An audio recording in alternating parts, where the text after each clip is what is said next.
Βρισκόμαστε στο σπίτι της Ζωή Μοσχοπούλου, η οποία είναι πρωταθλήτρια με χρυσό μετάλλιο και κύπρο φυσικά, από τον αγώνα που έγινε στο Ζάγκρεπ Κροατίας, στα πλαίσια της νότιο-ανατολικής Ευρώπης. Πες μας, Ζωήτσα, λίγο το ιστορικό, πώς φτάσαμε ως εδώ, στην τόσο μεγάλη επιτυχία σου, και δύο λόγια για σένα, για τις μέχρι τώρα πορεία, προπονήσεις, αγώνες κτλ. Ξεκινά από όπου θέλεις. Εγώ ήθελα να πάω από τη τρίτη τάξη στην Ξηφασκία, δηλαδή δεν ήξερα, μου άρεσε, όπως το είδα μια φορά στο ίντερνετ, μου άρεσε και ήθελα να πάω. Σαν άθλημα, σου άρεσε πάρα πολύ. Στην τετάρτη τάξη πήγα στη Ξηφασκία, είδα πώς ήταν εκεί πέρα το μέρος, μου άρεσε έτσι πώς έκαναν... Σε κάποιους αγώνες? Ναι, προπόνηση και αγώνες που έπαιζαν. Και την πρώτη φορά που έκανα κι εγώ προπόνηση μαζί τους, ο κύριος μου είπε ότι είμαι καλή. Και δεν το παράτησα αυτό, δεν το άφησα δηλαδή και συνέχισα και προσπαθούσα να είμαι ακόμα καλύτερη. Ο κύριος αυτός που σε είδε την πρώτη φορά είναι ο ίδιος ο προπονητής σου ακόμα και σήμερα? Ναι, ναι. Α, πολύ ωραία. Άρα είσαι από τη γέννησή σου στην Ξηφασκία, ναι, με τον ίδιο κύριο προπονητή. Πότε άρχισαν να έρχονται οι επιτυχίες, οι πρώτες επιτυχίες που σε ανέδειξαν σαν πρωταθλήτρια Ελλάδος ή στην περιοχή μας από τις καλύτερες αθλητρίες? Οι πρώτες επιτυχίες έγιναν μετά από ένα χρόνο που ξεκίνησα τους αγώνες, εδώ στο Αμίντεο. Δηλαδή πριν από 2 χρόνια? Περίπου. Ναι, πριν από 2 χρόνια. Ωραία. Την Άνοιξη ήταν, εδώ στο Αμίντεο. Οι πρώτοι μου αγώνες δεν κέρδισα κάτι, ναι, δυστυχώς, αλλά... Δεν πειράζει, λίγο αρχίδι κάθε φορά έτσι.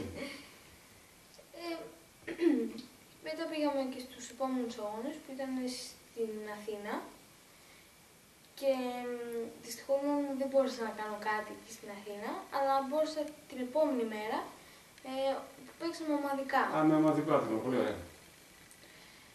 Και βγήκαμε πρώτες. Πρώτη ομάδα σας. Πρώτη ομάδα μας, ο Ξύφ. Η οποία είναι? Ο Ξύφ. Σημαίνει στα... Όμιλος Ξηφασκίας Φλόρινας. Πολύ ωραία.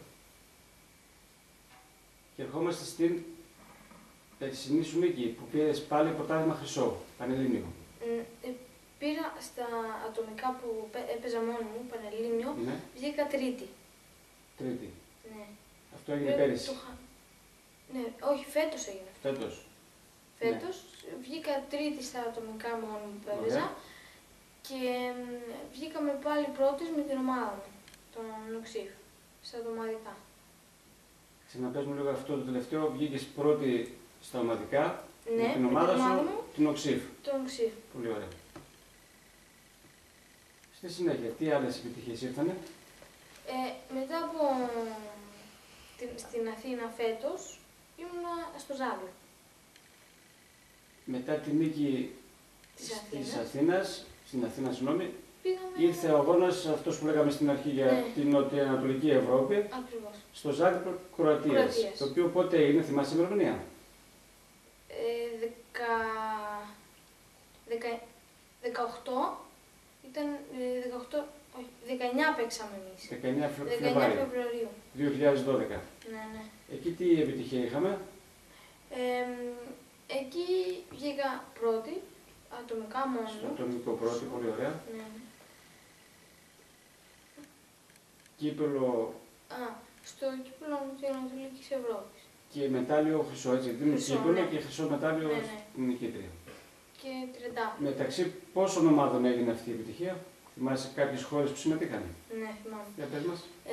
Βουλγαρία, Ουκρανία, Λιθουανία, Ιταλία, Ελλάδα, Κροατία, Σερβία. Πολύ ωραία. Πολλές χώρες και από όσο τουλάχιστον γνωρίζουμε αρκετά δυνατές χώρες ακούγονται. Ναι, ναι. Με παράδοση στο άθλημα, έτσι. Ειδικά η Ιταλία. Ειδικά η Ιταλία. Μάλιστα. Πες μας έτσι 2 λόγια δικά σου, πώς ένιωσες εκείνη τη στιγμή του τελικού, της τελικής αναμέτρησης, ώσπου να αναδειχθείς η νικήτρια, η χρυσή νικήτρια. Στην αρχή είχα πολύ άγχος πριν παίξω το τελικό. Δεν ήξερα πώς θα τα πάω και τι θα κάνω, Αλλά μόλις άρχισα να παίζω το παιχνίδι μου με την αντίπαλό μου, ένιωσα πιο ήρεμα, ψύχρεμη, μέχρι κάποιο σημείο, γιατί μου έδωσε 2 μονά χτυπήματα και εκεί λίγο άρχισα να τα χάνω. Εξήγησέ μας τι σημαίνει μονά χτυπήματα. Μου έδωσε χτύπημα. Σε κάποιο σημείο του σώματος, οπουδήποτε χτυπηθείς, θεωρείται μονοχτύπημα, έτσι. Ναι, ναι. Μου έδωσε το πρώτο χτύπημα, εκεί λίγο λέω... Σοκαρίστηκα, αλλά λέω δεν πειράζει, συνεχίζουμε. Μια διακοπή με ποιον αντίπαλο έπαιζες, από ποια χώρα? Από τον Οξύφ ήταν, από την ομάδα. Α, δικιά μας πάλι ομάδα. Α, 2 Έλληνες, δηλαδή 2 Ελληνίδες για να πάρουν το χρυσό. Α, πολύ ωραία επιτυχία, μπράβο μας. Μπράβο σε εσάς. Το χτύπημα που έδωσε αυτή, εγώ τα χάσα λίγο εκεί πέρα, τώρα, αλλά δεν πειράζει, συνεχίζουμε. Μετά μου ξαναδίνει μόνο χτύπημα αυτή. Πανικοβλήθηκες. Τι να κάνω. Παρ' όλα αυτά δεν το βάζεις κάτω. Δεν το βάλα κάτω. Αυτή είναι η και συνέχισα να παίζω και στο τέλος την νίκησα. Και είχαμε 2 πόντους διαφορά. Ανατροπή δηλαδή. Ανατροπή, ναι. Οι πόντοι πώς είναι του κάθε χτύπημα και ένας πόντος? Ναι. Με ανώτερο που μπορεί να πάρει κάποιος για να χάσει ή να κερδίσει? Είναι ανάλογα που παίζει. Στο τελικό, εμείς οι μικροί πακορασίδες, είμαστε στα 10 χτυπήματα. Όποιος κάνει πρώτος 10 τον αντίπαλο κερδίζει. Ναι, ναι. Στην αρχή όμως, τους πρώτους αγώνες είναι στα 5 χτυπήματα. Οι πρώτοι αγώνες, ας πούμε, για να τελειώνει και πιο γρήγορα να προχωράει στην επόμενη αγώνα. Είμαστε, ανάλογα με τα πόσα κορίτσια είμαστε, μας κατατάσσουν σε πίστες. Μάλιστα. Μπορεί να είμαστε 5 ή 4 κορίτσια, κάποιες φορές και 6. Και παίζουμε μεταξύ μας 5 κορίτσια σε μία πίστα, με μία διαιτητή. Μάλιστα. Και παίζουμε τα 5 χτυπήματα. Και από εκεί πέρα όποιος έχει όλες τις νίκες, περνάει κατευθείαν. Θυμάσαι ποιες ομάδες, ποιες χώρες, αντίστοιχες κοπέλες απέκλεισες? Δηλαδή, πριν πάρεις στο τελικό με την άλλη την Ελληνίδα, πάλι από τον Οξύφ, ποιες χώρες αποκλείσανε? Εσύ ποιες απέκλεισες? Εγώ ποιες απέκλεισα? Απέκλεισα μια Ιταλίδα που με δυσκόλεψε πάρα πολύ. Που ίσως είναι και φαβορή, όπως με το δεν ξέρω, εντάξει. Ήταν ο κύριος μου όμως και με βοηθούσε. Οι προπονητές είναι εκεί και σας δίνουν οδηγίες εκεί κοντά, όπως κάνουμε σε όλα τα αθλήματα πίσω. Ήταν από πίσω μας και με βοηθούσε και πιστεύω και αυτό με βοήθησε να την νικήσω. Πολύ ωραία. Ήταν πάρα πολύ δύσκολο. Μετά που την απέκλεισα, πήγα ημιτελικό και έπαιζα με ένα κορίτσι από τον Οξύφ, πάλι από την ομάδα μας. Και με δυσκόλεψε λίγο ότι ήταν αριστερόχερας. Είναι πλεονέκτημα αυτό στο άθλημα? Ναι, κάποιες φορές είναι. Αλλά δεν δυσκολεύτηκα πάρα πολύ να την νικήσω. Πιο εύκολα από την Ιταλίδα? Ναι. Μάλιστα. Και μετά από εκείνη πήγα στο τελικό. Πολύ ωραία. Πώς ένιωσες όταν τελείωσαν τα χτυπήματα, έφτασες στα 10 επιθυμητά και ένιωσες πρωταθλήτρια, νικήτρια με το χρυσό στο λαιμό? Περιέγραψε μας τα συναισθήματά σου λίγο. Περιγράφονται καταρχήν? Δεν νομίζω, εντάξει, ήμουν πάρα πολύ χαρούμενη που νίκησα. Ήταν το πρώτο μου κύπελλο, το πρώτο μου. Ναι. Ήμουν πάρα πολύ χαρούμενη, ήθελα εκείνη τη στιγμή να τους φιλήσω όλους. Ποια ήταν η πρώτη σου αντίδραση, τι έκανες μόλις τελείωσε ο αγώνας? Αγκάλιασες τον προπονητή, ας πούμε, πήγες κοντά στη μάχη του παπά? Αγκάλιασα τον προπονητή μου, είπα συγχαρητήρια στην αντίπαλό μου. Πολύ ωραία, μπράβο. Και χαιρόμουν με όλους τους φίλους μου εκεί πέρα πανηγυρίζαν. Είχαμε κόσμο εδώ συμπαράσταση κοντά σου, είχες τους γονείς σου, κάποιο συγγενή, εκτός από τον προπονητή κτλ. Μπόρεσε να πάει κανένας, γιατί είναι και δύσκολο να πας σε ξένη χώρα, ειδικά με αυτές τις συνθήκες που ζούμε. Ήμουν μόνη μου εκεί πέρα, δεν ήταν συγγενείς μου, οι γονείς μου εκεί πέρα. Αλλά είχα τους φίλους μου και τους προπονητές μου. Και τους αντιπάλους από την Οξύφ πάλι, που ούτως ή άλλως είστε γνωστοί και καλοί φίλοι. Πολύ ωραία. Έχουμε δίπλα ένα παλικάρι που, όπως τον βλέπω, σίγουρα και αυτόν τον αρέσει η ξυφομαχία, δεν υπάρχει περίπτωση. Πώς σε λένε, Λεβέντη μου? Δημήτρη. Είσαι ο Δημήτρης, σου αρέσει η ξυφομαχία? Μ' αρέσει. Πηγαίνεις και εσύ προπόνηση όπως η αδελφή σου? Πηγαίνω. Στην αρχή όταν με πήγανε δεν ήξερα τι κάνουμε εκεί πέρα. Και μπήκα μέσα, δεν ήξερα καν τι Είχες ξανακρατήσεις παθή, ας πούμε, τις απόκρισεις κάπου να κάνεις το ζωρό, να κάνεις κάποιον ήρωα? Τίποτα. Μόνο πιστόλια κρατούσες εσύ. Και μετά τι είπες, μ' αρέσει ή επειδή αρέσει τη ζωή, αρέσει και εμένα? Άρχισα να καταλαβαίνω και άρχισα να μου αρέσει. Μάλιστα. Πολύ ωραία. Πόσο καιρό πηγαίνεις προπόνηση, Δημήτρη? Αυτός ήταν 2,5 χρόνια. Πολύ ωραία. Από μικρός και εσύ. Τώρα πόσο χρόνο είσαι? Εγώ τώρα είμαι 9,5. 9,5. Πιστεύεις ως τα 11 που είναι η ζωή θα καταφέρεις να φτάσεις σε αυτό το επίπεδο? Να νικάς άλλους λεβέντες σαν και εσένα? Δεν ξέρω. Θα φανεί, θα δείξει. Πολύ ωραία. Πες μας, ζωή, κάθε πότε κάνεις προπόνηση? Κάνω κάθε Τρίτη, Τετάρτη και Πέμπτη. Πόσες ώρες τη μέρα? Είναι στην κατηγορία μου, την Τρίτη κάνουμε 2 ώρες. Κάνουμε από τις 6 μέχρι τις 8.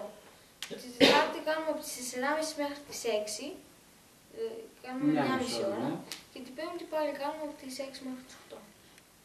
2-4, δηλαδή 5,5 ώρες τη βδομάδα θυσιάζεις από τον χρόνο σου σε κάτι που σου αρέσει, σε ένα άθλημα που είναι λίγο σπάνιο, θα έλεγα, για τους περισσότερους αθλητές, αλλά όμως πολύ αγαπητό στον νομό μας, γιατί ο νομός έχει την ΟΞΥΦ που έχει πάρα πολλές επιτυχίες. Από όσο γνωρίζουμε γενικά είναι πρώτη στην Ελλάδα, έτσι, βγάζει τους καλύτερους αθλητές. Θα ήθελες να μας πεις 2 λόγια για τον προπονητή σου, πώς είναι η συμπεριφορά του απέναντί σου, η χαρά που παίρνει όταν βλέπει τα παιδιά του να πηγαίνουν ψηλά κτλ. Ο προπονητής μου κάποιες φορές είναι αυστηρός. Όπως αλλά όλοι, είναι, και έτσι πρέπει να είναι φυσικά οι προπονητές, ναι. Αλλά πιστεύω ότι είναι για το καλό μου, γιατί μου μαθαίνει περισσότερα πράγματα έτσι και με βοηθάει να τα εμπεδώνω καλύτερα. Όταν είμαστε σε ένα κρίσιμο αγώνα, ο προπονητής μου είναι πάντα από πίσω μου και σε κάθε κίνησή μου λέει τι να κάνω και με βοηθάει. Και όταν νικάω, πιστεύω χαίρεται και αυτός πάρα πολύ. Όπως και φυσικά οι προπονητές. Και βοηθάει και όλα τα παιδιά να φτάσουν ψηλά και εμένα μαζί. Κάνει ό,τι καλύτερο μπορεί για μας. Πολύ ωραία. Πόσο καιρό έχει εδώ στην ΟΞΥΦ? Πόσο καιρό είναι? Γνωρίζεις περίπου πάνω κάτω πόσα χρόνια προπονεί αθλητές σαν και εσένα? Πολλά χρόνια, έτσι. Δεν ξέρω. Έχει και μεγαλύτερους αθλητές και ενήλικες? Ναι. Έχει μέχρι... από τα κορίτσια είναι μέχρι τρίτη λυκείου. Ωραία, για να έρθουμε λίγο στα δικά σου. Μετά που γύρισες στην Ελλάδα και ύστερα όταν έμαθαν στο σχολείο σου, σε ποιο δημοτικό πηγαίνεις? Τρίτο δημοτικό. Τρίτο δημοτικό. Υπερήφανο πρέπει να είναι το δημοτικό, σου φαντάζομαι και οι δάσκαλοι και ο διευθυντής όλοι. Πώς ένιωσαν οι φίλοι σου, οι φίλες σου, γενικά πώς άτυξαν μετά, άρχισαν να σε πειράζουν, να κάνουν κινήσεις ξυλομαχίας ή να σου δίνουν συγχαρητήρια κτλ. Πώς αντέδρασαν? Με περίμεναν όλες από τα παράθυρα, κοιτούσαν πότε θα έρθω, τις έβλεπα εγώ. Και μόλις με βλέπει μία φίλη μου εκεί πέρα να έρχομαι, αρχίζει και πανηγυρίζει, λέει ήρθε η ζωή, τι φαστείτε και αυτά. Πάω πάνω στην τάξη, μου λένε όλοι συγχαρητήρια, μπράβο, επιτυχίες, πάντα επιτυχίες. Με πήραζαν λίγο έτσι με τις κινήσεις, με έλεγαν πρωταθλήτρια και αυτά. Και μετά χτυπάει το κουδούνι για να βγούμε έξω. Μόλις πάω να χτυπάει για μέσα μετά, μόλις πάω να μπω στην τάξη, τα κορίτσια με κρατούσαν, δεν μ' άφηναν να μπω. Με ποιο σκεπτικό έγινε αυτό, γιατί σε κρατούσαν? Θα σας πω. Μετά έρχεται ένας φίλος μου κάτω και μας λέει ανεβείτε. Ανεβαίνουμε πάνω και ανοίγει η πόρτα και βλέπω όλους τους μαθητές μου στη σειρά μπροστά από το θρανείο μου και είχε και μια τούρτα πάνω στο θρανείο μου. Είχαμε έκπληξη λοιπόν. Ναι. Και έγραφε πάνω συγχαρητήρια ζωή. Είχε 2 σπαθιά σαν χ. Ναι, καπνωμένο πάνω στην τούρτα. Και λέγανε συγχαρητήρια, βγήκαμε φωτογραφίες. Πολύ ωραία. Για πες μας λίγο, θα ήθελες να διαλέξεις κάποιο επάγγελμα που να είναι συναφή με αυτό που αθλείσαι σήμερα με τη ξυλομαχία? Παράδειγμα, να γίνεις στρατιωτικός που φοράνε κάτι ξύφι εδώ και όταν παντρεύονται τους βγάζουν τα ξύφι και περνάνε από κάτω. Το έχεις σκεφτεί ποτέ αυτό? Εγώ... ή είναι νωρίς ακόμα για να πεις τι θα κάνω στη ζωή μου αργότερα? Δεν είναι νωρίς. Εγώ όμως θέλω να γίνω δασκάλα ξεφασκίας. Εκπαιδεύτρια δηλαδή, σαν προπονήτρια. Ναι. Πολύ ωραία. Εσύ, Τζίμι, το έχεις αποφασίσει αυτό? Τι θες να γίνεις όταν μεγαλώσεις? Όχι, ήθελα να γίνω κάτι, αλλά είναι επικίνδυνο και δεν θέλω. Κατάλαβα, κάνεις αστροναύτης λένε. Τι? Πιλότος. Κοντά έπεσε, πάλι. Θα οδηγούσες πάλι κάτι που πετάει στον αέρα, μάλιστα. Μακάρι να το καταφέρεις. Εύχομαι να έχεις και την άποψη και μετά από μερικά χρόνια. Πολύ ωραία. Θέλω να μας πεις λίγο, αν φυσικά θέλεις και εσύ, τι χαρακτηριστικά χρειάζεται ένας αθλητής, κάποιος που μας βλέπει αυτή τη στιγμή, να έχει τι προσόντα, τι δυνατότητες για να ασχοληθεί με το άθλημα, ώστε να πάει και ψηλά. Γιατί μπορεί να θέλουν όλοι να ασχοληθούν με τη ξενοδοχεία, αλλά να μην μπορούν να τα καταφέρουν. Τι είναι αυτό που πρέπει να έχει ένας αθλητής? Καταρχήν είναι αυτό που κάνει να το θέλει πραγματικά και να προσπαθεί να φτάσει όσο πιο ψηλά γίνεται γι' αυτό. Να έρχεται σε όλες τις προπονήσεις και να του αρέσει αυτό που κάνει. Μην το κάνει από αγκαρία, από ζήλια, από τι το κάνει και ο φίλος του ή η φίλη του. Σωματική διάπλαση, έτσι, προσόντα άλλο, θέλει ευλογησία, ευκαινησία, δύναμη, κιλά πολλά, ελαφρύες, τι πρέπει να είναι ο αθλητής? Καταρχήν, θέλει να είμαστε ευκίνητοι, θέλει ισορροπία και δεν είναι να είσαι χοντρός αυτό το άθλημα, όχι χοντρός, να έχεις πολλά κιλά, περιττά κιλά. Μάλιστα. Να είσαι πιο λεπτός. Ωραία. Από θέμα πνεύματος χρειάζεται ιδιαίτερη ευφυΐα, αντίληψη, κάποια ειδικά χαρακτηριστικά, να μπορείς να βλέπεις καλά, να αντιλαμβάνεσαι γρήγορες κινήσεις ή να ονειρεύεσαι τι θα κάνει ο αντίπαλος, όλα αυτά. Θέλει να αντιλαμβάνεσαι γρήγορες κινήσεις και όλα αυτά που κάνεις να είναι σε δευτερόλεπτα. Κλάβουν τα δευτερόλεπτα, πρέπει να γίνονται όλα πολύ γρήγορα και πρέπει να είσαι και έξυπνος για να κάνεις αυτό το άθλημα, γιατί θέλει εξυπνάδα. Εκείνη τη στιγμή που άλλος σου κάνει επίθεση, πρέπει εσύ εκείνη την ώρα μόνη σου να κάνεις κάτι για να την αποκρούσεις ή για να του δώσεις εσύ το χτύπημα πρώτος. Πολύ ωραία. Είσαι 11 χρονών, έτσι, ζωή. Ναι. Αλλά μιλάς σαν πολύ μεγαλύτερη κοπέλα και πολύ όριμο κορίτσι. Είναι κάτι που βοήθησε και η ξεφασκία, δηλαδή όλο το πνεύμα αυτό που σας περνάει ο προπονητής, σε συνάρτηση με τα διαβάσματα, με τους γονείς σου, με τις συμβουλές που δέχεσαι από σχολείο και σπίτι, είναι κάτι που βοηθάει στο να οριμάζει πιο πολύ το παιδί, ή απλά έτυχε εσύ να είσαι έτσι, επειδή μεγαλώνεις σε ένα συγκεκριμένο περιβάλλον? Τι πιστεύεις? Έτσι έτυχε, ας πούμε. Εντάξει, είναι και το θέμα διαβάσματος, το σχολείο, αλλά είναι και πόσο έξυπνος είσαι, πόσο καλά ξέρεις να μιλάς, πλούσιο λεξιλόγιο θέλει και σκέψη. Πολύ ωραία. Στο σχολείο γενικά πώς είσαι σαν μαθήτρια? Έχεις, να μην πω καλούς βαθμούς, να πω έχεις καλές αποδόσεις, δηλαδή είναι ευχαριστημένοι οι δάσκαλοι, οι γονείς σου από τις αποδόσεις σου? Ναι, είναι. Από ό,τι ξέρω και από τη δασκάλα μου, είναι πολύ ευχαριστημένοι και από τη μαμά μου και τον παπά μου. Είναι ευχαριστημένοι από τις επιδόσεις μου στο σχολείο. Μπράβο, πολύ ωραία. Η Ζωή κρατάει το κύπελλο που κέρδισε στο Ζάγκρεπ και φοράει στο λαιμό της το μετάλλιο το χρυσό φυσικά. Θα ήθελες να μας πεις, Ζωή, πού αφιερώνεις το μετάλλιο, το κύπελλο ή και τα δύο? Έχεις σκεφτεί πού θέλεις να τα αφιερώσεις? Ναι. Θέλω να τα αφιερώσω στη μαμά μου και στον παπά μου, γιατί αφιερώνουν χρόνο για να με πηγαίνουν στην προπόνησή μου. Σε αυτούς θέλω να το αφιερώσω. Αυτό. Πολύ ωραία. Βλέπω το Δημήτρη δίπλα, κρατάει ένα ξύφος. Με αυτό αγωνίζεσαι, Δημήτρη? Ναι. Αυτό είναι πολύ μακρύ το ξύφος. Το καταφέρνεις να το κάνεις κομμάτο? Ναι. Αν και ο κύριος Σίμη θα μου πάρει ένα καινούριο. Θα μας δείξεις μια κίνηση εσύ πρώτα και μετά η Ζωή, μια κίνηση από αυτές που έκανε και μας έφερε το χρυσό στη χώρα μας και στην περιοχή μας, στο Αμίντιο Φλόρινας. Για κάνε μας μια κίνηση από αυτές που μαθαίνεις. Μια ώρα πολύ, τι.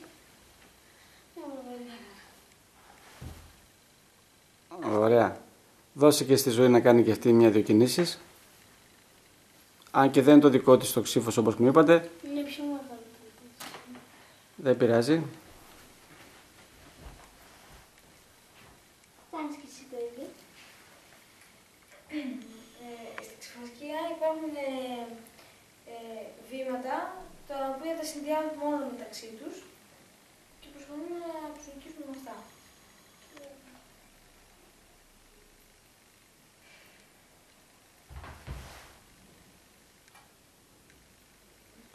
Αυτή η κίνηση πώς ονομάζεται? Είναι ο πρώτος προβολή. Μάλιστα.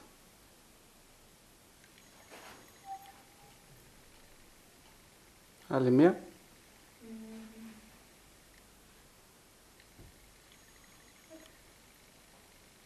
Όλα σχεδόν είναι με προβολή οι κινήσεις μας. Ναι, εντάξει. Είναι η επίθεσή μας. Πρέπει να ακουμπήσει η άκρη του ξύφους το αντίπαλο σώμα, έτσι. Ναι.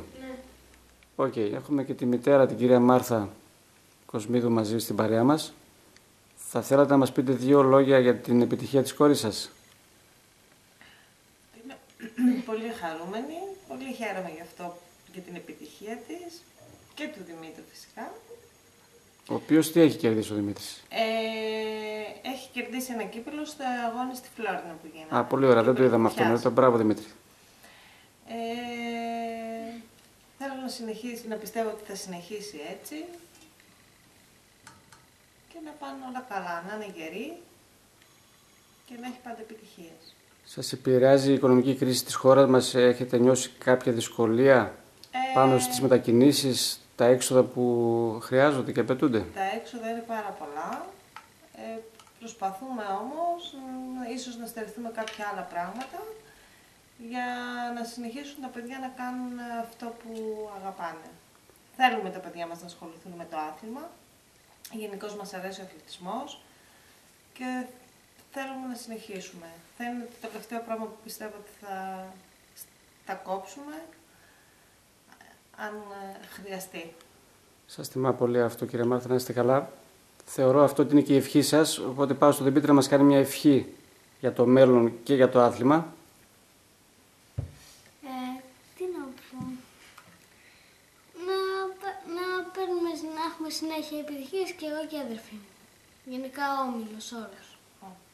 Μπράβο Δημήτρη. Και θα κλείσουμε με μια ευχή από την πρωταγωνίστρια της ημέρας και της παρέας. Και εγώ θα ήθελα να έχουμε επιτυχίες ο όμιλός μας, εμείς και όλοι οι αθλητές που είναι ακόμα μικροί και ξεκινάνε τώρα το άθλημά τους. Να τα πηγαίνουν καλά, να τους αρέσει αυτό που κάνουν και να γίνουν και αυτοί πρωταθλητές και να τους δούμε και στους Ολυμπιακούς Αγώνες. Να είστε καλά, σας ευχαριστούμε πάρα πολύ. Πάντα επιτυχίες να έχετε και πάντα χαμόγελα μέσα στην ανάγκη που το έχουμε όλοι μας. Να πω κάτι ακόμα εγώ για τους Να συμπληρώσετε βεβαίως. Θέλω να τους ευχαριστήσω πάρα πολύ όλους για όλο αυτό που κάνουν, για όλα τα παιδιά. Έχουν πολλές επιτυχίες σαν όμιλος και κάνουν, πιστεύω ότι είναι από τους προπονητές που προσπαθούν πάρα πολύ για τα παιδιά. Αφιερώνουν πάρα πολύ χρόνο για τα παιδιά, προσπαθούν να πηγαίνουν σε όλους τους αγώνες και οι αγώνες δεν είναι εδώ κοντά, γύρω μας. Ξοδεύουν και αυτοί σαν σύλλογος πάρα πολλά χρήματα για να προωθήσουν τα παιδιά. Τους αξίζει και αυτούς ένα μεγάλο μπράβο, συγχαρητήρια και στους προπονητές για ό,τι κάνουν για τα παιδιά αυτά. Θέλετε να μας αναφέρετε το όνομα του προπονητή? Της Ζωής Ζωής είναι ο Λεωνίδας ο Καλυβιάνος και του Δημήτρη είναι ο Στάθης ο Γεροσίδερης. Πολύ ωραία. Και πάλι σας ευχαριστώ πάρα πολύ για όλα. Θα συμπληρώσει κάτι Ζωή? Ναι. Θέλω να ευχαριστήσω τον κύριο μου, τον Λεωνίδα Καλυβιάνο, που με βοήθησε να φτάσω εδώ που έφτασα και μου έδωσε πολύ γερές βάσεις και μπορώ να συνεχίσω, φαντάζομαι έτσι, και με περισσότερη εμπειρία και σε επόμενους αγώνες παίζω, θα συμμετέχω. Μπράβο, Ζωή. Να είσαι καλά.